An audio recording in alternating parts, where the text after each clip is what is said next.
How many opportunities have slipped through your fingers because fear stood in your way? Fear, that visceral sensation we all know too well. That inner voice constantly whispering about potential dangers, possible failures, and humiliations that might await if we dare to act. A mechanism that evolved to protect us, but in modern life has transformed into an invisible prison preventing us from reaching our true potential. The Stoics deeply understood fear's nature and developed surprisingly effective strategies to confront it over 2,000 years ago. These strategies remain as relevant today as they were then. Stoicism doesn't propose eliminating fear, something this philosophy considers impossible, but rather learning to act despite it, transforming fear into an ally rather than an obstacle. When we examine fear's anatomy, we discover something fascinating. It's not external events that paralyze us, but our interpretation of them. Epictetus demonstrated in his teachings that what disturbs us isn't things themselves, but the judgments we make about them. This fundamental principle of Stoicism invites us to question our perceptions and recognize that much of our suffering is self-inflicted. Stoicism teaches us to distinguish between what's under our control and what isn't. This seemingly simple distinction constitutes a powerful tool for deactivating fear. When we understand that we cannot control external events but only our response to them, we gain an inner freedom that no circumstance can take away. Fear thrives in the darkness of avoidance. Seneca emphasized that when we constantly flee from what we fear, we grant it disproportionate power. Avoidance reinforces the cycle of fear, turning small concerns into seemingly insurmountable monsters. The Stoic, conversely, deliberately approaches what they fear, frequently discovering that reality is far less threatening than the shadows projected by imagination. There exists a profound connection between fear and vanity that we often overlook. Many of our fears aren't related to real dangers, but to the possibility of appearing inadequate to others. Seneca unmasked this mental trap, pointing out that much of our anxiety comes from the desire to maintain a perfect image. We obsessively worry about others' opinions, forgetting that their views are beyond our control and ultimately irrelevant to our inner virtue. Chronic fear distorts our perception of the world, making us overestimate risks and underestimate our capacity to face them. The ancient Stoics understood that this distortion not only prevents us from acting, but robs us of mental tranquility in the present. While worrying about futures that will likely never materialize, we lose the opportunity to fully live the only moment we truly possess, now. Stoicism offers us a path to inner freedom through deliberate confrontation with our fears. It's not a philosophy of insensitivity or emotional suppression, as sometimes misinterpreted, but a practice of profound transformation that allows us to experience emotions without being controlled by them. Marcus Aurelius demonstrated in his reflections that we can feel fear and still act with courage, acknowledging the emotion without allowing it to dictate our decisions. This ancient philosophy reminds us that fear is universal and human, but our response to it defines who we are. Epictetus, who experienced slavery and exile, taught us that even in the most adverse circumstances, we retain the freedom to choose our attitude. This inner freedom is inviolable and constitutes the foundation of true strength. In an increasingly uncertain world full of stimuli that constantly trigger our fear responses, Stoic wisdom becomes more valuable than ever. It offers us an anchor amid the storm, a method to distinguish between real threats and mental phantoms, and practical strategies to cultivate courage as an everyday virtue. Fear can be a teacher if we learn to listen to it without blindly obeying. It can point us toward what we value, reveal areas of potential growth, and even guide us toward our purpose. The Stoics understood that transforming our relationship with fear isn't a destination we reach, but a path we walk daily through deliberate practice and honest reflection. Below, we'll explore Stoic strategies that have withstood the test of time and can help free you from fear's prison. They don't promise to completely eliminate your fears, something Stoics would consider impossible and even undesirable, but offer practical tools to act with courage despite them. gradually transforming your relationship with what you fear, and, in the process, discovering an inner freedom you perhaps didn't know you possessed. The Stoic principles for facing fear. 1. Materialize your fear on paper. The act of writing down our fears constitutes a transformative practice that ancient Stoics already recommended. Seneca emphasized the importance of contemplating the worst possible scenarios in detail, not to feed anxiety, but to demystify them. When we capture our fears in concrete words, something magical happens. What seemed like an amorphous monster in our mind acquires defined contours and thereby becomes manageable. The exercise consists of describing precisely what you fear, without censorship or embellishment. What exactly frightens you? What's the worst possible outcome? By answering these questions in writing, you separate reality from the fiction created by your mind.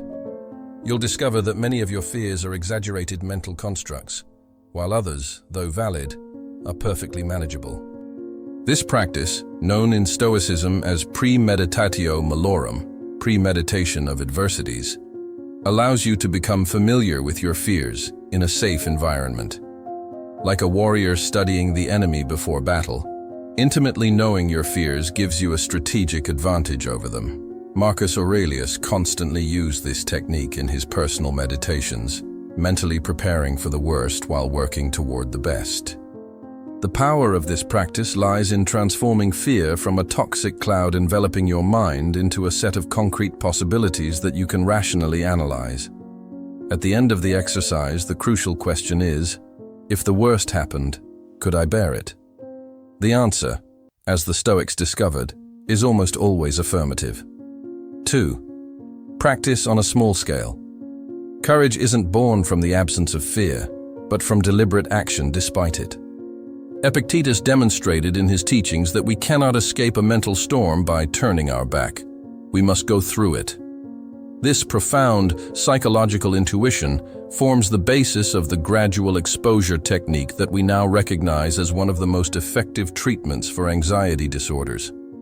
The principle is simple but powerful. Identify a reduced version of what you fear and consciously confront it. Does public speaking paralyze you? Begin by sharing your opinion in a small meeting. Are you terrified of rejection?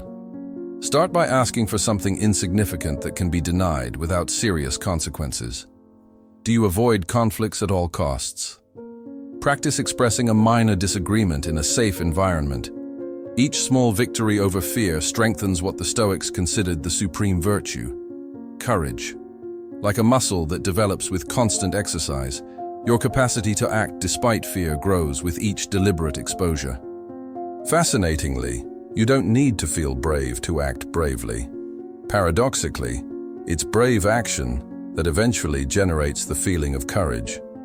Marcus Aurelius reminded us that life is action, not contemplation. When we remain paralyzed by fear, we deny ourselves the opportunity to discover our inner strength. Each small act of courage is a powerful declaration. I choose the freedom of action over the false security of immobility. 3. View fear as a guide, not an obstacle. One of the most profound transformations in our relationship with fear occurs when we stop seeing it as an enemy to eliminate and begin perceiving it as a valuable indicator. Marcus Aurelius suggested in his reflections that the obstacle is the way. What we find difficult points precisely in the direction where we need to grow. Fear, seen from this perspective, becomes a compass pointing toward opportunities for personal expansion. When something terrifies you, ask yourself, what is this fear telling me about my values? What aspect of myself am I overly protecting? What unexplored potential lies on the other side of this emotional barrier? The Stoics understood that moments of greatest discomfort contain the seeds of our greatest growth. Epictetus taught that difficulties reveal who we really are, testing our principles and strengthening our character. Fear, therefore, isn't a warning to retreat, but an invitation to advance consciously. This reinterpretation of fear is liberating because it radically transforms our experience. We're no longer victims of a paralyzing emotion, but explorers using this signal to discover unexplored internal territories. Like a beacon shining more intensely in darkness, fear illuminates precisely those areas where our attention and development are most needed. 4. Apply the "so what" technique to reduce emotional impact. One of the most effective methods for deactivating fear's paralyzing power consists of systematically questioning its catastrophic premises. The "so what" technique allows us to dismantle the dramatic structure our mind builds around a fear. The procedure is deceptively simple. When caught in a fear loop, ask yourself, "And if what I fear happens? So what?" Then answer honestly and ask again, "So what?" Repeat this process several times, deepening each response. This technique, deeply aligned with the Stoic approach of questioning our automatic impressions, works because it forces us to explicitly articulate the consequences we fear. We often discover that, although unpleasant, most of these consequences are perfectly manageable and rarely as catastrophic as we had imagined. Seneca demonstrated in his writings that much of our suffering comes not from facts themselves, but from how we emotionally amplify them. By systematically applying the "so what" question, you puncture the bubble of drama surrounding your fears, allowing you to see feared situations with greater objectivity and proportion. The most powerful aspect of this technique is that it activates our response capacity instead of our reactivity. Rather than being trapped in an emotional whirlwind, we begin to visualize concrete strategies for facing feared scenarios. The result isn't just anxiety reduction, but increased confidence in handling whatever comes. 5. Observe your thoughts as a spectator. One of Stoicism's most transformative practices involves developing the ability to observe our thoughts without completely identifying with them. Epictetus emphasized in his teachings that we are not our thoughts, but the consciousness that observes and evaluates them. This perspective creates vital space between stimulus and response, allowing us to relate to fear in a radically different way. When a frightening thought arises, instead of merging with it, you can step back and observe it with curiosity. Interesting, my mind is generating catastrophic thoughts about this presentation. Marcus Aurelius constantly practiced this form of cognitive distancing, reminding himself that disturbances don't come from things, but from our judgments about them. This ability to observe thoughts without being dragged by them constitutes a form of inner freedom that no external circumstance can take away. The practice consists of adopting the stance of a curious scientist studying your own mental processes. When fear appears, you don't try to suppress it or let it control you. You simply observe it, noting its intensity, associated bodily sensations, and accompanying thoughts. Over time, you discover that frightening thoughts are like clouds passing through the sky of your consciousness. Transitory, changing, and distinct from the sky itself that contemplates them. This skill of detached observation not only reduces fear's intensity, but also reveals the illusory nature of many of our worries. As Seneca noted, most of our fears never materialize, and those that do are rarely as terrible as we had imagined. 6. Practice full presence. Fear thrives in two temporal territories where we have no real power, past and future. It feeds on remorse about what happened or anxieties about what might happen, systematically distancing us from the only moment in which we can act effectively, the present. Marcus Aurelius deeply valued the importance of inhabiting the present moment as a shield against anxiety. In his meditations, he constantly reminded himself to concentrate on the immediate task, without allowing his mind to wander toward future fears or past regrets. This discipline of attention constitutes a powerful antidote against paralyzing fear. The practice consists of deliberately anchoring your consciousness in the current moment when fear threatens to overwhelm you. Observe your physical sensations. Feet in contact with the ground, breath entering and leaving your body, sounds surrounding you. This simple redirection of attention interrupts the cycle of catastrophic thoughts and returns you to the only place where you have true power, here and now. Epictetus taught that most of our suffering comes from adding disturbing interpretations to simple facts. When we practice full presence, we learn to distinguish between what's really happening and the story our mind is constructing around it. This clarity frees us from the anticipatory fear that so often paralyzes us. Presence doesn't eliminate fear, but fundamentally changes our relationship with it. Instead of being dragged by a whirlwind of concerns about hypothetical scenarios, we remain firmly anchored in what is real and manageable in this moment. As the Stoics discovered, this practice returns control over our internal experience, even when we cannot control external circumstances. 7. Don't try to eliminate fear.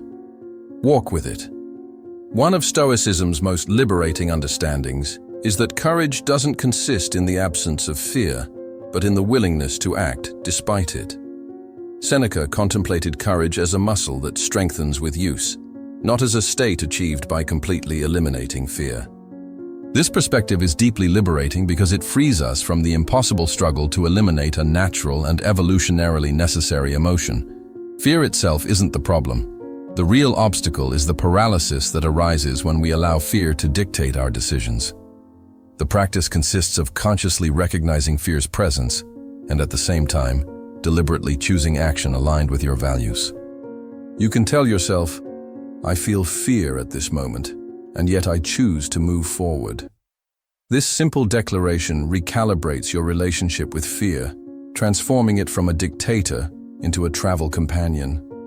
Marcus Aurelius demonstrated in his reflections that we can feel all human emotions, including fear, without losing our capacity for rational choice. This integration of emotion and reason is the mark of true Stoic strength.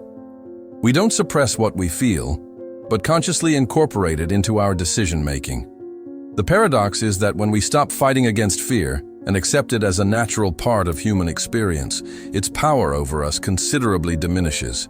Like background noise we learn to notice without distraction, fear can be present without determining our course. This form of peaceful coexistence with what we fear constitutes an inner freedom that no one can take from us. 8. Reflect on death daily. One of Stoicism's most powerful and paradoxically liberating practices is daily contemplation of our own mortality. The memento mori, remember that you will die, doesn't seek to generate fear or morbidity, but to awaken sharp awareness of life's brevity and preciousness. Marcus Aurelius dedicated moments each day to remind himself of death's inevitability, not to discourage himself, but to clarify his priorities and strengthen his determination. This practice works as a powerful dissolvent of everyday fear, because it helps us distinguish between what's truly important and what's trivial. When we regularly confront our finitude, social fears, like fear of rejection or ridicule, begin to lose their dominion over us.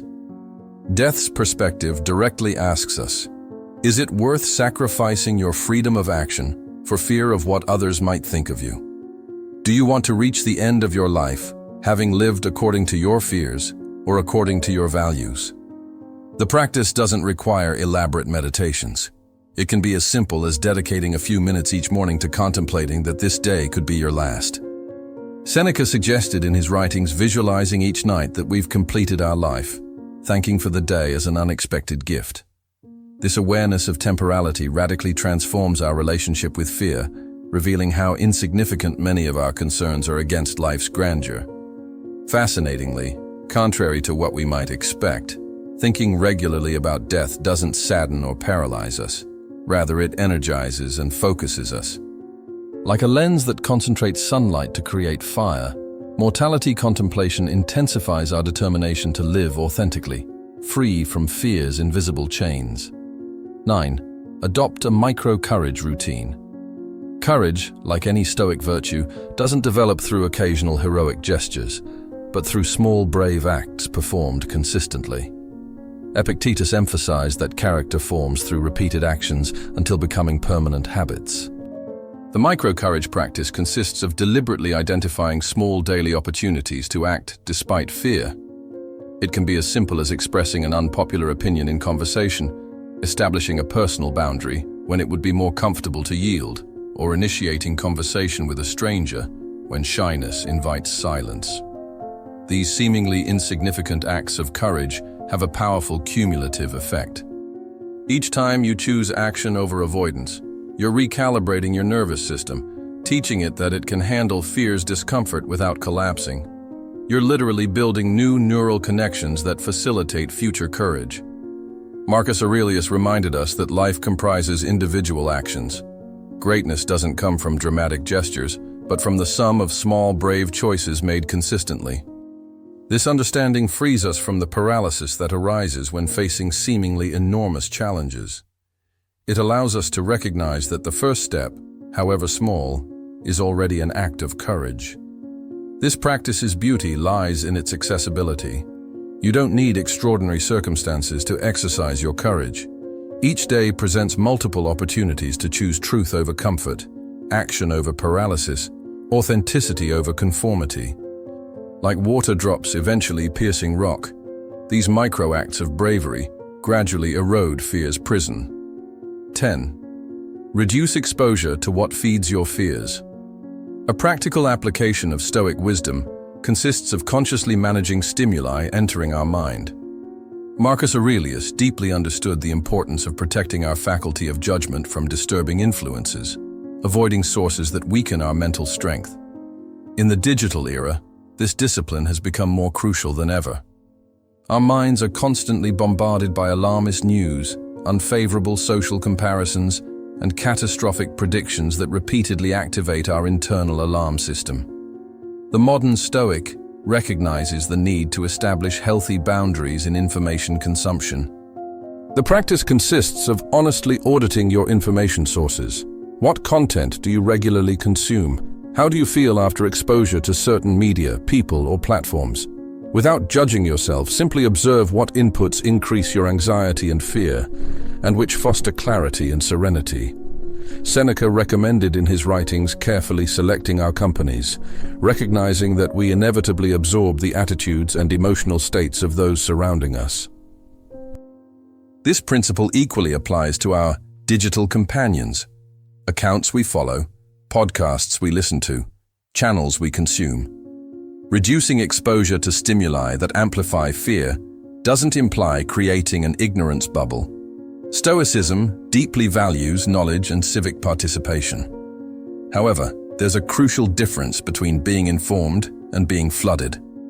The Stoic seeks quality information, presented with balance and consumed at consciously chosen times, not as a constant feed keeping the nervous system on permanent alert. This deliberate stimulus management creates the mental space necessary to cultivate inner tranquility, ataraxia, that constitutes a central objective of Stoic practice. By reducing external noise amplifying our fears, we can more clearly hear the voice of our reason and values. 11. Learn to laugh at your fears. Humor constitutes a surprisingly powerful tool for deactivating fear, a strategy that Stoic philosophers already recognized. Epictetus, despite having experienced slavery and exile, recommended maintaining a light attitude even toward adversities, considering life as a theatrical work in which we must play our role with grace. The act of laughing at our own fears creates psychological distance that allows us to see them from a new perspective. When we turn the fearsome into an object of humor, we strip away part of its emotional power over us. As Seneca noted in his reflections on happiness, learning to laugh at life, including its difficulties, is essential for a balanced existence. The practice consists of finding absurd or exaggerated elements in our fears and deliberately amplifying them to the point of ridicule. Are you excessively worried about making a mistake in a presentation? Imagine the most absurdly catastrophic scenarios. The audience transforming into zombies, the floor opening beneath your feet, or you suddenly forgetting how to speak your native language and communicating only in Klingon. This humorous amplification exercise works because it reveals the frequently irrational nature of our fears. By consciously exaggerating feared consequences to absurdity, we dismantle their catastrophic structure and gain perspective. Laughter dissolves accumulated emotional tension, allowing us to approach difficult situations with greater lightness and mental flexibility. Marcus Aurelius, despite his serious image, valued the ability to see the insignificance of many of our concerns when contemplated from a cosmic perspective. This appreciation of our problems' true proportions constitutes a form of philosophical humor that relativizes our everyday fears. Humor doesn't trivialize our legitimate concerns, but helps us relate to them more healthily. Like a sunbeam dissipating fog, laughter illuminates paths that fear had darkened, reminding us of our human capacity to find light, even in moments of uncertainty. 12. Practice emotional detachment from outcomes. A primary source of fear is our attachment to specific outcomes over which we have limited or no control. The Stoics developed a sophisticated detachment practice that doesn't imply indifference, but a recalibration of our expectations and emotional investment. Epictetus clearly taught that we must distinguish between what depends on us, our opinions, impulses, desires, and aversions, and what doesn't, body, possessions, reputations, positions.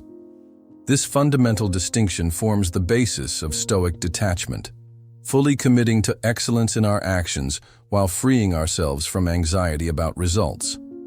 The practice consists of consciously focusing your attention and energy on process rather than outcome. Before undertaking a fear-generating task, clearly establish, "My goal is to give my best in this moment, regardless of the result." This declaration recalibrates your relationship with the activity, shifting the locus of control toward what you can truly influence. Marcus Aurelius demonstrated in his reflections that true freedom consists in recognizing our influence's limits, concentrating on acting virtuously without attachment to how others receive our actions. This stance doesn't imply passive resignation, but active acceptance of reality's complex nature, where multiple factors beyond our control influence each outcome. Emotional detachment frees us to act with greater clarity and effectiveness precisely because it removes the paralyzing pressure of having to achieve a specific result. Paradoxically, this approach frequently improves our performance by reducing failure anxiety that interferes with our ability to be fully present and committed to the immediate task. Seneca emphasized that happiness arises when our desires align with reality. Stoic detachment allows us to feel the satisfaction of doing our best, regardless of whether the external world responds as expected. This emotional independence constitutes a profound form of inner freedom against fear. Leave me a comment. Which of these Stoic principles will you apply first? Like this video, subscribe to the channel, and share it with someone who needs to hear this today. Acting with fear is also courage.